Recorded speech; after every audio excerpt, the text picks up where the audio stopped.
السلام علیکم، میں ہوں آپ کی دوست مدیہ اور آپ دیکھ رہے ہیں آپ کا اپنا چینل کہانی مدیہ کی زبانی۔ آج میں پھر آپ کے ساتھ حاضر ہوں عشق کی ایپیسوڈ 5 لے کے، تو چلیں شروع کرتے ہیں۔ کیونکہ شہریار بھائی ماشاءاللہ سے اتنے بڑے ہیں بزنس مین ہیں کہ اب نیک دینے میں تو کچھ گڑبڑ کر کے بھی نہیں سکتے، آخر ان کی عزت کا سوال ہے۔ اور شہریار کے سامنے جوس کا گلاس رکھتے ہوئے مسکرا کر جلجلانے والے انداز میں بولی، جبکہ شہریار اس کی بات پر مسکرا دیا تھا۔ وہ تو صرف مہر کو اپنی نگاہوں کے سامنے دیکھنا چاہتا تھا، اس وقت سے سوائے مہر کے دیدار کے اور کچھ نہیں چاہتا تھا۔ اور یہاں پہ یہ ظالم سماج تو صاف الفاظ میں کہہ چکے تھے کہ جب تک نکاح نہیں ہو جاتا تب تک مہر باہر نہیں آئے گی، اس لیے اب وہ بے چینی سے نکاح کا انتظار کر رہا تھا۔ اور پھر تھوڑی دیر بعد اس کی یہ خواہش بھی پوری ہو گئی، جب سامنے والے کمرے میں آہستہ آہستہ قدم اٹھاتے مہر سرخ دوپٹے میں باہر آئی۔ دلہن کے حسین جوڑے میں وہ کسی اپسرا سے کم نہیں لگ رہی تھی۔ یہ وہ واحد لڑکی تھی جس نے پہلی ہی ملاقات میں شہریار کو دل کے تیر چھیڑ دیے تھے۔ اس شہریار کے سامنے بٹھایا گیا اور بیچ میں ایک جالی کا کپڑا لگایا گیا، اور پھر مولوی صاحب نے نکاح کا رسم شروع کیا۔ پہلے انہوں نے شہریار سے نکاح کی رضامندی جاننی چاہی تو وہ دل و جان سے نکاح کے لیے راضی تھا، لیکن نہ جانے کیوں نکاح نامہ سائن کرتے ہوئے اس کے ہاتھ کانپنے لگے، دل ایک بار پھر سے زور زور سے دھڑکنے لگا۔ عجیب سا خوف اس سے کے چاروں طرف سے جا چکا تھا۔ اسے لگ رہا تھا کہ وہ ویرانے میں بالکل اکیلا بیٹھا ہے اور کوئی بہت بڑا گناہ کرنے جا رہا ہے، لیکن شاید محبت کی طاقت اس خوف پر حاوی ہو گئی اور وہ شہریار نے نکاح نامے پر سائن کر دیے۔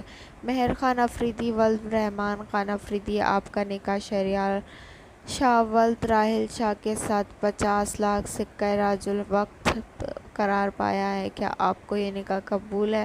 مولوی صاحب کی آواز کمرے میں گونج رہی تھی۔ شہریار کا سارا دھیان سرخ دوپٹے میں بیٹھی اپنی دلہن پر تھا۔ کمرہ خدا سے مانگا تھا شہزادہ مل گیا، نہ گوتلی چلے کوئی بات نہیں، زندگی گزارنی ہے ناقابل ہے، مہر ٹیڑھے میڑھے منہ بناتے ہوئے بولی۔ جہاں شہریار اس کا بے باک انداز دیکھ کر اسے گھورنے لگا تھا، وہیں زیان کا قہقہہ ساختہ تھا۔ رخصتی کی رسم کل ادا ہونی تھی، ورنہ وہ آج ہی خود کو گنگوتری کہنے کا حساب ضرور بے باک کرتا۔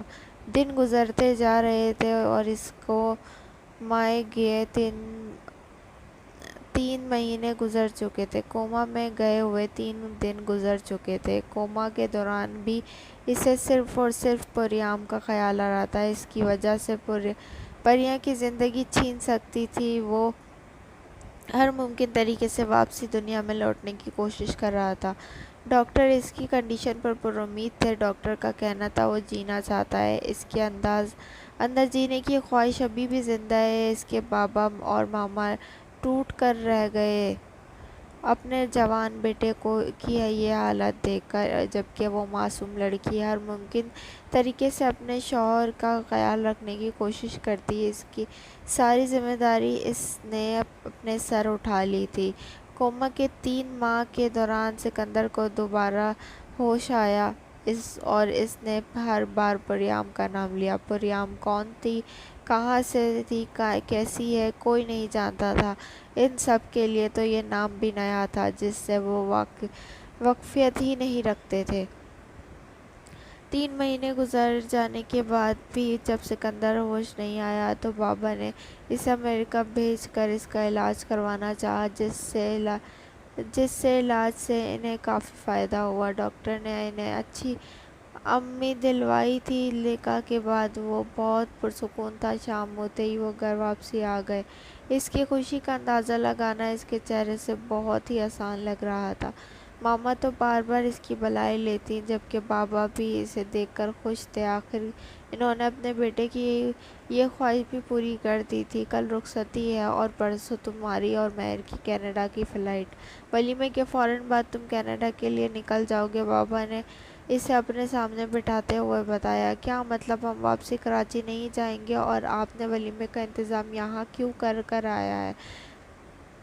ہمیں یہاں لوگ جانتے ہی کتنے ہیں، ہم اپنی حویلی میں کروائیں گے کوئی بڑی محفل شہریار کو یہ سب کچھ عجیب لگ رہا تھا۔ آخر اس کی ماں باپ اسے پہلے سے بھگانا کیوں چاہتے تھے؟ دیکھو شہری، تم نے جو کہا تھا ہم نے وہ کر دیا، مہر سے شادی کرنا چاہتے تھے، اب ہم نے تمہاری یہ خواہش بھی پوری کر دی ہے۔ اب تم مہر کو ہمیشہ کے لیے یہاں سے لے جاؤ۔ میں تمہارے ماما جلدی ہی تم سے ملنے آئیں گے، اور تم نے وعدہ کیا تھا کہ اگر تمہاری شادی مہر سے ہو گئی تو تم مجھ سے کوئی سوال نہیں پوچھو گے۔ اب تم اپنا وعدے سے پھر نہیں سکتے۔ بابا نے اس کا وعدہ یاد دلایا۔ اس نے وعدہ کیا تھا کہ اگر اس کی شادی مہر سے کر دی گئی تو وہ اس بارے میں ان سے کچھ نہیں پوچھے گا، اور وہ انہیں نہیں پوچھے گا کہ وہ اتنے جلدی واپسی کیوں بھیجنا چاہتے ہیں۔ اسے ہوش آیا تو اس کا پہلا ارادہ ہی واپسی اس علاقے میں جانے کا تھا، لیکن بابا جان اسے واپسی جانے کی اجازت نہیں دے رہے تھے۔ وہ یہی چاہتے تھے کہ وہ سب کچھ بھلا کر ایک نئی زندگی کی شروعات کرے، لیکن سکندر تو ایک نئی زندگی کی شروعات نہیں کر سکتا جب تک وہ اپنی غلطی کو سدھار لے۔ اسے پریام کے واپسی جانا تھا، اسے ایک نئی زندگی دینی تھی۔ چاہے وہ اسے اپنا نہ سکتا، وہ اس کے ساتھ نئی زندگی نہیں گزار سکتا، لیکن اسے اپنا نام تو دے سکتا ہے، اس سے آزادی تو دے سکتا ہے۔ اس لیے کسی بھی طرح وہ بات نہ مانتے ہوئے جیسے ہی اسے ہوش آیا، اس نے پاکستان واپسی آیا، اور پاکستان سے سیدھا اس کا ارادہ واپسی اس علاقے میں جانے کا تھا جہاں اس کی پریام رہتی تھی۔ شہریار سو رہا تھا جب اسے اپنے آس پاس کوئی محسوس ہوا۔ کسی احساس کے تحت اس کی آنکھ کھل گئی۔ اس نے اپنے کمرے کے چاروں اور دیکھا، لیکن کوئی نہ تھا۔ آج پھر اسے وہی خوف محسوس ہوا جو اب پاکستان آنے پر پہلی رات ہوا تھا، جب کسی نے اس پر حملہ کیا تھا، اور سینے کے بیچوں بیچ کسی کے ہاتھ کا نشان تھا۔ کمرے میں کسی کو بھی نہ دیکھ کر وہ کسی کو محسوس کر رہا تھا۔ وہ جانتا تھا کہ اس کمرے میں ضرور کوئی ہے اور اس کا وہم نہیں ہے۔ وہ آہستہ سے اپنے بیڈ سے اٹھا اور لائٹ آن کی۔ کون ہو تم؟ دیکھو، میں جانتا ہوں یہاں کوئی تو ہے، میں جانتا ہوں مجھے ڈرانا چاہتے ہو۔ کون ہو تم اور کیوں میرا پیچھا کر رہے ہو؟ مجھ سے کیا چاہتے ہو تم؟ شہریار نے نیچی آواز میں کہا۔ وہ نہیں چاہتا تھا کہ گھر میں کوئی بھی ڈسٹرب ہو۔ دیکھو، تمہیں جو چاہیے تو مجھے صاف صاف بتا دو۔ اس طرح سے چپ کر حملہ بند کرو۔ کس نے بھیجا ہے تمہیں اور کیوں میرے پیچھے پڑے ہو؟ اگر تمہیں یہ لگتا ہے کہ تم چھپ کر مجھے وار کرو گے اور میں یہ سوچوں گا کہ تم کوئی اور مخلوق ہو تو یہ تو اتنا بھی بے وقوف نہیں ہوں میں۔ تم مجھے ڈرانے میں ناکامیاب ہو چکے ہو، اس لیے بہتر ہوگا کہ سامنے آ جاؤ، شہریار نے اسے وارن کرتے ہوئے کہا۔ جب اچانک ہی کمرے کے بیچ میں چھت پر لگا فانوس چھت سے ٹوٹ کر اس کے اوپر گرا۔ وقت پر دور جانے کی وجہ سے اس کی زیادہ چوٹ نہیں آئی تھی، لیکن پھر بھی اس کے بازو پر کافی چوٹ لگی تھی۔ شور کی آواز سن کر ماما اور بابا فوراً اس کے کمرے کی طرف بھاگ گئے، اور ان کے پیچھے عابد بھی آیا۔ شہریار، میرا بچہ، تم ٹھیک تو ہو نا؟ تمہیں کچھ ہوا تو نہیں؟ یہ چوٹ کیسے لگی؟ یہ فانوس کیسے گرا؟ ماما نے دیکھتے ہوئے پریشانی سے بولی، جبکہ راحیل صاحب کا سارا دھیان کمرے کے چاروں طرف گھوم رہا تھا۔ آپ کمرے کو کیا دیکھ رہے ہیں؟ میں ڈاکٹر کو بلائیں، دیکھیں اسے کتنی چوٹ لگی ہے۔ آسیہ بیگم نے راحیل صاحب کو کمرے کو دیکھتے ہوئے جھنجھلا کر کہا، جبکہ عابد کو اشارہ ملتے ہی ڈاکٹر کو کال کرنے چلا گیا۔ کچھ نہیں ماما، میں واش روم جا رہا تھا، یہ ٹوٹ کر گر گیا، شاید کافی عرصے کا لگا ہے، اس لیے اس نے ماما کو مطمئن کرتے ہوئے کہا، اور انہیں بازو کے گھیروں میں لیے کمرے سے باہر نکل آیا۔ سکندر سب کی مخالفت کے باوجود بھی اس علاقے میں واپسی جا چکا تھا، لیکن اب وہاں نہ تو کوئی محل تھا اور نہ ہی خوبصورت نگری، وہاں پھر صرف بنجارا علاقہ نظر آ رہا تھا۔ سکندر مایوسی سے واپسی لوٹ کر آنے لگا جب اس کی نظر انہی گلابی پھولوں پر پڑی جو وہ پوری طرح سے مرجھائے ہوئے تھے۔ اس کے کانوں پر پریام کی آواز گونجی جس نے کہا تھا، یہ سریا کے پھول ہیں، جب وہ مسکراتی ہے تب یہ پھول کھلتے ہیں۔ جب وہ عشق کی گلیوں میں واپسی لوٹ آیا، جہاں آنے کے بعد وہ کئی ماہ